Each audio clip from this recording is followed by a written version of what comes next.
गुरु ब्रह्मा गुरु विष्णु गुरुदेव ईश्वरः गुरु साक्षात् परब्रह्मं तस्मै श्री गुरुवे நமஹ. கடவுள் அருள் டிவி நேயர்களுக்கு இனிய வணக்கங்கள். வணக்கம் கும்பராசி நண்பர்களே. அனைவரையுமே திறனாய்வு செய்து யார் யார் என்ன இடத்துல இருக்கணுன்றதை நீங்கள் தீர்மானமாக முடிவு பண்ணக்கூடிய சக்ஸஸ்ஃபுல் ஸ்டோரிக்காரர். ஆனாலும் உங்களை டிமிக்கி கொடுத்து ஏமாத்துறவங்கெல்லாம் இருக்கிறாங்க. நம்பிக்கிட்டேன் அப்படிங்கிற வார்த்தை நிறைய வாட்டி சொல்லிட்டீங்க. பெரிய இடம் சார், அவங்கள பார்த்து தான் ஏமாந்துட்டேன் அப்படின்லாம் சொல்கிறது உண்டு. என்னதான் படிச்சிருந்தாலும் பாருங்கள் அப்படின்னு சொல்கிறதும் உண்டு.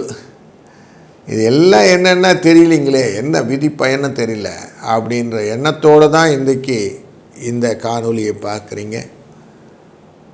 மாதமாவது எனக்கு சரியாவதா பார்ப்போம் அப்படிங்கிற எண்ணத்தோடு பார்க்குறீங்க. காலபுருஷன் அப்படிங்கிற மேஷ ராசியிலேருந்து மீன ராசிக்குள்ளே இருக்கக்கூடிய இந்த சைக்கிளில் 11வது வீடு அப்படிங்கிறது லாபஸ்தானத்தை குறிக்கக்கூடியது. அங்கே தான் உங்கள் ராசி அமைந்திருக்கிறது. அந்த ராசியிலே ஸ்திரமான எண்ணங்களை எல்லாம் நிறைய கொண்டு வரணும்னு எண்ணங்களும், காற்று ராசின்னு சொல்லுவோம். அப்போ காற்று எப்படி உள்ளே புகுந்த முடித்துலாம் உள்ளே போயிட்டு வரும்ல, அந்த மாதிரி போயிட்டு உள்ளே கூட வரக்கூடிய ஆசாமிகளாகும். நீங்கள் செய்ய வேண்டிய காரியங்கள் எல்லாம் யோசனை செய்து செய்யக்கூடியதாகவும் இருக்கிறதுனால இங்கே சூரியன் உட்கார்ந்த உடனே அதிகாரங்களை நீங்கள் கையெடுத்துருவீங்க. அது என்னுடைய ஸ்ட்ரென்த். ஏன்னா 7ஆம் இடத்துக்குரியவர். தொழிலிலே நல்ல முதன்மை கொண்டு வரும். லாபங்களை பெருக்கக்கூடிய வாய்ப்புகளை நிறைய கொடுக்கும். எவ்வளவு தூரம் நீங்கள் முன்னேற்றத்தை நோக்கிய எண்ணங்களை கொண்டு வருகிறீர்களோ அவ்வளவு கூட லாபம் உண்டாகும். 17ஆம் தேதி பிப்ரவரி அன்னைக்கு அமாவாசை யோகம் என்கிற யோகம் சந்திரனும் அமர்ந்து விடுவார். 6ஆம் இடத்துக்கு உரியவர். வழக்குகளிலே சாதகமான சூழ்நிலைகள், ஆரோக்கியத்திலே நல்ல மேம்பாடுகள், பிரயாணங்கள் மூலியமாக நல்ல தகவல்கள், நிறைய அலைச்சல் இருந்தாலும் லாபங்கள், அறிவை புரிந்து கொண்டு செய்யக்கூடிய விஷயங்கள், இது எல்லாமே கிடைக்கும். சுக்கிர பகவான் உங்கள் ராசியினுடைய 4ஆம் இடத்துக்காரரும் 9ஆம் இடத்துக்காரரும். இவரும் அங்கே உட்கார்ந்துறார். 4ங்கிறது கேந்திரம். இந்த சுக்கிரன் உட்கார்றது அப்படிங்கிறதுனால மனதிலே நல்ல பண வரவை பற்றின எண்ணங்கள்லாம் கொடுக்கும். இங்கெங்கே இந்தந்த வேலையெல்லாம் பண்ணால் காசு வரும் அப்படின்னு காசு இருக்கிற இடத்து தரும். காசு, மணி, பணம், துட்டு அப்படிங்கிற விஷயங்கள்லாம் கரெக்டாக காட்டாமிச்சோம்.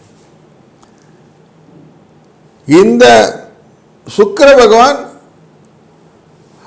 மீனராசிக்குள்ளர 1ஆம் தேதி மார்ச் 1ஆம் தேதி உள்ளே போவார். அப்பவும் பணம் வரும். சனி பகவானோட சேருவார். உங்கள் ராசிநாதனோட சேர்ந்து உட்காந்துருவார்.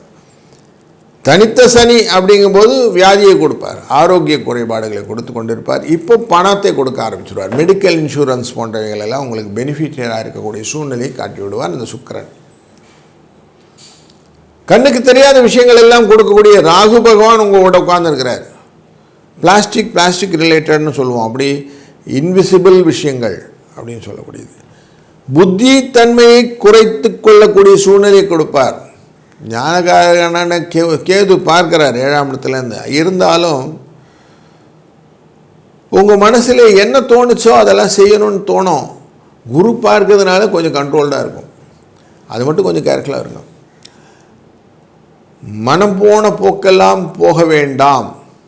மாற்றானை உறவென்று நம்ப வேண்டாம். வஞ்சனைகள் செய்வோரோடு இணங்க வேண்டாம். இதெல்லாம் ஆத்திச்சூடியில் சொல்லியிருக்கா ஔவையார். இதை அப்படியே மனசில் வச்சுக்கிடுங்க. இதுதான் உங்களுக்கு. இதை மனசில் நீங்கள் எவ்வளோ தூரம் மனனம் பண்ணி கொள்ளுகிறீர்களோ அவ்வளோ தூரம் நீங்கள் சக்ஸஸ்ஃபுல்லாக இருக்கலாம்.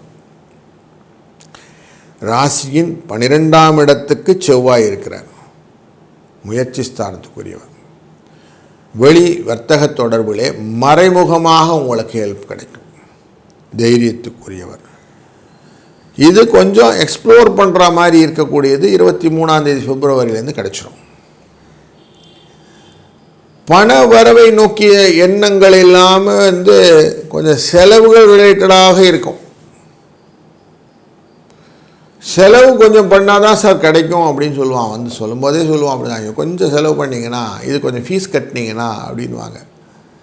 டெண்டர்லாம் நிறைய வரும், நம்பலாமா நம்ப முடியலையேன்னு தெரியலையேன்னா அதுக்கு ஃபீஸு கட்டுங்கன்னுவான்.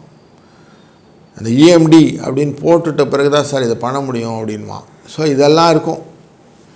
இதெல்லாம் நீங்கள் கொஞ்சம் பார்த்து கரெக்டாக புரிஞ்சிட்டு செஞ்சிங்கன்னா நல்லாயிருக்கும். இல்லைன்னா சிக்கலில் மாட்டிப்பீங்க. இந்த குருவின் பார்வை உங்கள் ராசியின் மேலே விழுவதும், லாபத்தின் மேலே விழுவதும், உங்கள் ராசியின் 9ஆம் இடத்தில் மேலே விழுவதும் ரொம்ப முக்கியமான பங்கு. நீங்கள் என்ன காரியம் செய்யணும்னு யோசிச்சிங்களோ இது எல்லாமே வளமையை கொடுக்கும். குழந்தைகள் வழியிலே நல்ல லாபத்தை கொடுக்கும். சந்ததிகளிலே புதிய முன்னேற்றத்தை கொடுக்கும். எதிர்பாராத விஷயங்களிலே நிறைய மாற்றங்களை கொடுக்கும். சர்வீஸ் ஓரியன்ட் விஷயங்களிலும், பக்தி ஆன்மீகம் போன்ற விஷயத்திலும் உங்களுக்கான விஷயங்களால் லாபத்தை கொடுக்கும். இந்த குலதெய்வ வழிபாடுன்னு சொல்லுவோம், அதெல்லாம் நடக்கும். தெய்வ வழிபாட்டின் மூலியமாக வரக்கூடிய நன்மைகளை பெறக்கூடிய நல்ல மாதமாக இந்த மாதம் அமைகிறது. அது மட்டும் இல்லை, உங்கள் ராசிக்குள்ளே அமாவாசை யோகம் இருக்குது. ராசியின் ஆப்போசிட் சைடில் பௌர்ணமி வரும்போது, சந்திரன் வரும்போது பௌர்ணமி யோகம் இருக்கிறது. 17ஆம் தேதி பிப்ரவரி அன்னைக்கு அமாவாசை யோகம், மார்ச் 3ஆம் தேதி அன்று பௌர்ணமி யோகம். இந்த 2 யோகங்களும் உங்களுக்கு டெஃபினட்டாக நல்லது கொடுக்க போகிறது.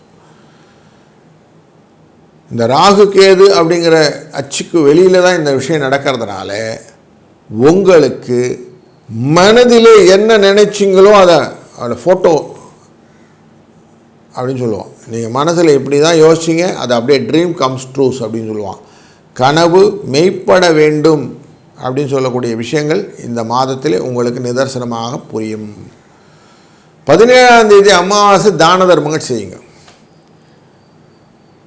மார்ச் 3ஆம் தேதி அன்னைக்கு தெய்வ வழிபாடு நிறைய செய்யுங்க.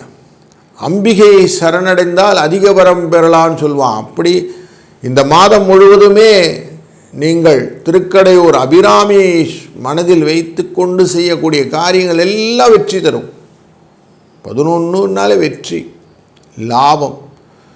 அப்போது எவ்வளவு தூரம் அம்பிகையை வழிபடுவதனால் உங்களுக்கு லாபம் வரும்னா, இந்த மாதத்திலே 24ஆம் தேதி பிப்ரவரி அன்னைக்கு துர்காஷ்டமின்னு இருக்கும். அன்றைய நாளிலே சிவப்பு கலர்களான அந்த மலர்கள் இருக்குல்ல, செம்பருத்தி, விருட்சி, இருவாச்சி, நம்ம செவ்வரளி, எல்லாத்தையும் வாங்கிட்டு போய் சுவாமிக்கு கொடுங்க. துர்கையை வழிபடுங்க. எப்படி காளிதாசருக்கு துர்கை அருள் செய்தாரோ, தெனாலிக்கு எப்படி துர்கை அருள் செய்தாரோ, அப்படி பாரதிக்கு எப்படி துர்கை அருள் செய்தாரோ நமக்கும் அப்படி அருள் செய்வார் அப்படின்னு சொல்கிறோம். ஸோ அப்படி நீங்கள் இது செய்ய செய்ய உங்கள் வாழ்க்கையில் மேலும் மேலும் நலங்களும் வளங்களும் பெருகும். நீங்கள் நினச்ச மாதிரி இந்த மாதத்தை நீங்களே கன்ஸ்ட்ரக்ட் பண்ணிக்கக்கூடிய சூழ்நிலை இருப்பதனாலே பல விதத்திலும் இறைவன் அருள் உங்களுக்கு துணை நிற்கும். நல்லது நடக்கும். நல்லதே நடக்கட்டும்.